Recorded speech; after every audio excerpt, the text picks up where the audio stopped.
So I just got back from seeing Dungeons and Dragons: Honor Among Thieves, and it's being directed by the same people that made Game Night, which was one of those films that fell under the radar that nobody went to go see, surprisingly, because that movie slaps and it was hilarious. And if you haven't seen it, you should watch it. It has Rachel McAdams and Jason Bateman and one of the great talented cast.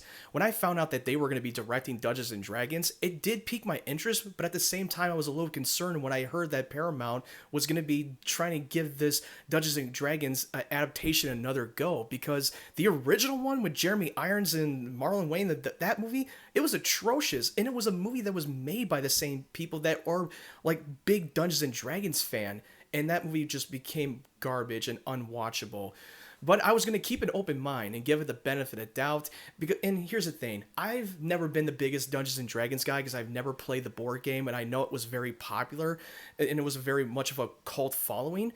But you know what? I was still going to go in there and give this another try because I wanted to like enjoy a good fantasy film. And when I found out that the cast was about to come in, like Chris Pine, Michelle Rodriguez, Sophia Lillis, who was in the It movies, I thought she was terrific, and even Justice Smith. Those casts were stacked, and I was a little interested in it. And then I saw the trailers, and I thought it was pretty decent, but it didn't blow my mind. But after hearing the reviews that it's been overwhelmingly positive, I just went in and I saw the movie. And after coming out of this, I will say I really had a blast watching Dungeons and Dragons. I had a great time in the theater. I loved every single one of these characters. Every of their arcs really did pay off, and I was really well connected with them. I thought the chemistry between them was great. The team building dynamic was fantastic. Even though that they don't always get along and sometimes their plan over escalates, but you know what? They were able to try to find another solution and overcome their obstacles.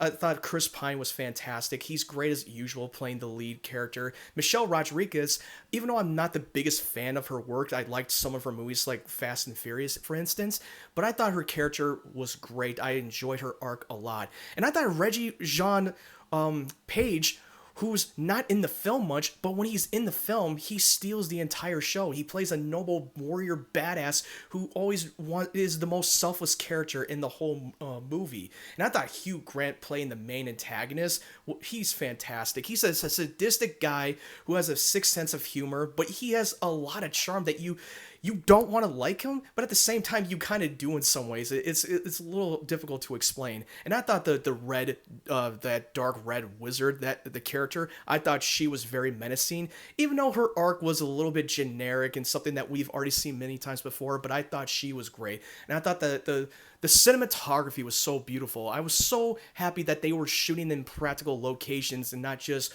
on green screens, because most Hollywoods do that all the time.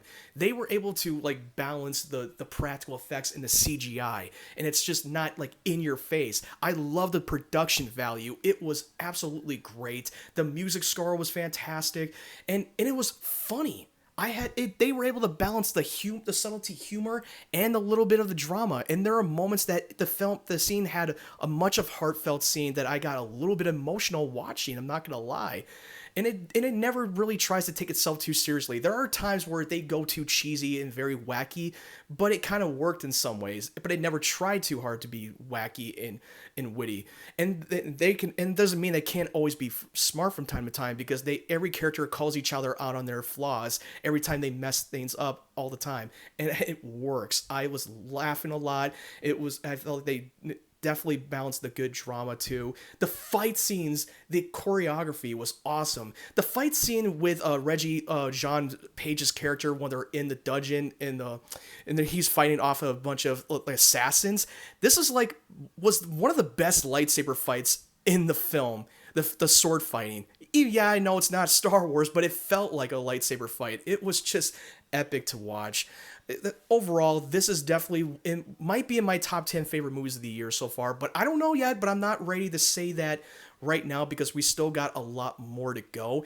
But don't go into this movie expecting this to be like The Lord of the Rings, or don't expect this to be like the Game of Thrones tone. Don't ever try to compare that. Just go in and judge it for what it was and have a fun time at the theater.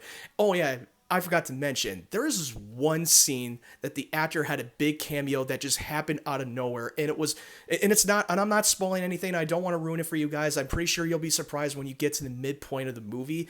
It just happened out of nowhere. I did not expect this actor to appear in the movie, and it's in the scene with Michelle Rodriguez and his ex-lover. I thought it was really going to be very annoying to watch that scene. I thought it was just going to be so cringed, but no, it actually worked, and it paid off at the end. And yes, like the story itself and the plot is very generic that we kind of seen many times before, but at the end of the day, it's all a matter of characters.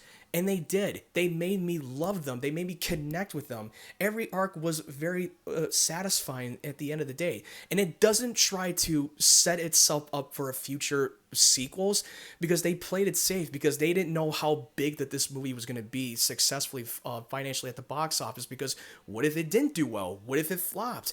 And then you're just left unsatisfied, and you're just left with unanswered questions of where this movie's going to go.